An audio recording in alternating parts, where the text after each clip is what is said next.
So, Caleb Plant and Jermall Charlo are on the same card on May 31st.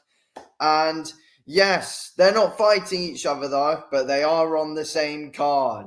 Look, I'm guessing if they both win, we will eventually see the fight. We want to ideally see Caleb Plant versus Jermall Charlo. I wish we were going to be seeing it on May the 31st though, but looks like we're going to get the fight at some point though. We got Caleb Plant going up against Jose Resendez, and we have got Jermall Charlo going up against Thomas Lamana. Interesting stuff. If I'm being real, I mean, neither are any standout name opponent that they're going up against. I say just put them up against each other already. I mean, that's what should happen. But obviously, neither guy has been amazingly active recently. I mean, Caleb Plant was pretty inactive before the Trevor McCumbee fight, which he did get dropped in. Come back and won the fight, though. Jermall Charlo, he last was out against Jose Benavidez in 2023. Previous to then, he hadn't fought in about bloody 5 years, Jermall Charlo. So, it is to try and get them back into things, I'm guessing. But these aren't exactly fights that, should really be on pay-per-view. But it will be pay-per-view because Plant and Charlo are on the exact same card. But, I mean, yeah, look, ideally, I mean, even if, they're both they've both haven't exactly been active recently, like loads. I mean, the time I've just been to put them bloody up against each other now. I mean, it could have just bloody happened. I mean, I can't see either guy really gaining anything out of fighting the two opponents that they've been put up against. I mean, Jose Resendez, who is fighting Caleb Plant, his record is 15 wins, 11 knockouts, and 2 losses. One of those losses by a knockout. And, he hasn't really got the best of resumes overall. He's not got a single standout win on there. His last fight was in a 6-rounder. Previous to that, he fought Garcia, where he lost in the 8th round. Other than that, that Garcia is his only decent name on his card. On his resume. That is it, really. Yeah.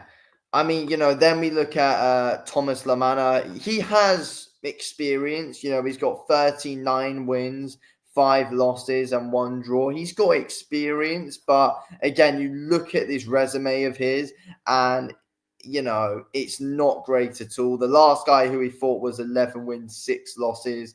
Previous to that, 26 wins, 7 losses. He's got a guy on there with 22 wins, 11 losses. 41 wins, 15 losses. I mean, he's not up against any standout names either. Neither of these opponents for Caleb Plant or Jermall Charlo have been up against any half-decent names whatsoever. That is the thing. I mean, I just think the opponents that Plant and Charlo have got, I just think are pretty pointless. I mean, what they should have done is, if you want to, build up Caleb Plant and Jermall Charlo more. I mean, yeah, it is good to have them both on the same card. That is one way to build up a fight.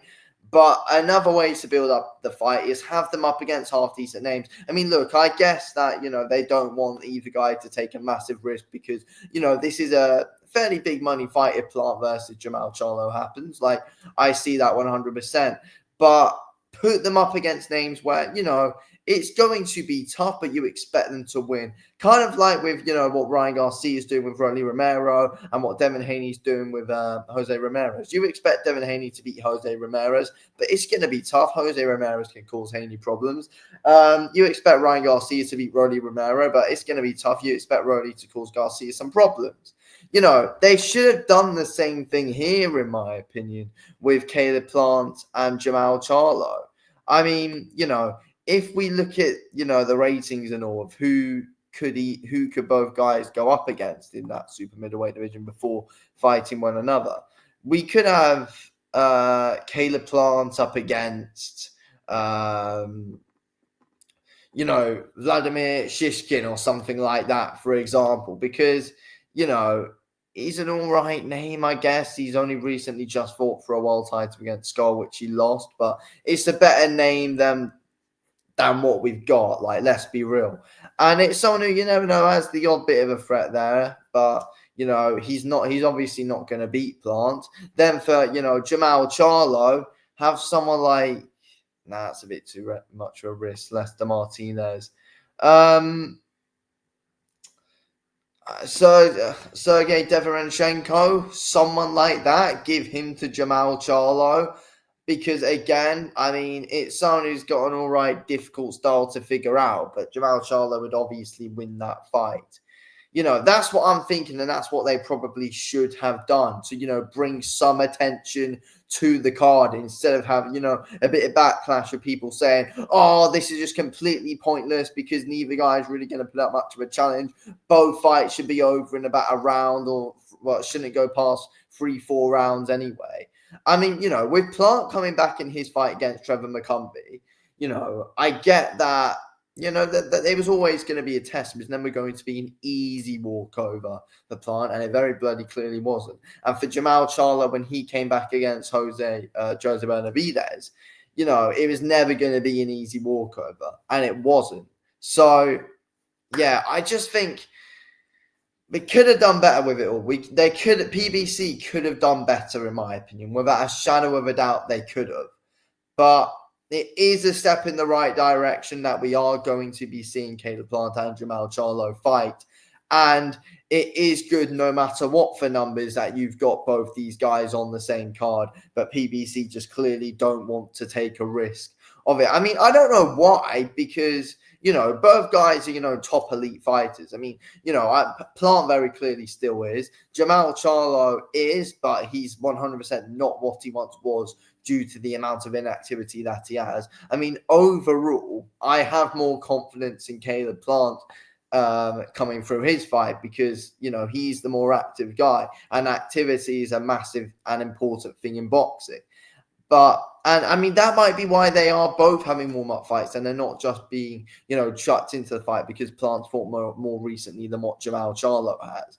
But either way, it's not like Caleb Plant was incredibly active before the Trevor McCumbee fight. I mean, yeah, before the Trevor McCumbee fight, he was out for about a year and a half after his loss to David Benavidez. I mean, yeah, he was averaging like one fight a year, basically. I mean, Plant had 2 fights in 2021, though. He had 1 fight in 2020. 2019, he had 2 fights. I mean, and then, you look at 2022, 1 fight. 2023, 1 fight. Then he fought, fairly late on in 2024. But again, though, you do look at Jermall Charlo, and, Jermall Charlo was very, very, very bloody inactive before the Jose Benavidez fight. He was out for about 2.5 years. But yeah, that is the thing. That is the thing. But I mean, it's interesting. I mean, to be fair though, for Caleb, I mean, in my opinion, yeah, they could have done Caleb Plant versus Sergey Deverenchenko, and probably Jermall Charlo versus versus a half decent name in Shishkin or something like that. They could have done. I don't know, because think about it. Yeah, Jermall Charlo has already beaten Sergey Deverenchenko, so it would have been fairly pointless for them to fight again. Thinking about that. But yeah, anyway, that's what I think on the whole thing. Anyway, thank you for watching, and I'll speak to you on the next one. But at least we will get to see Plant versus Charlo eventually.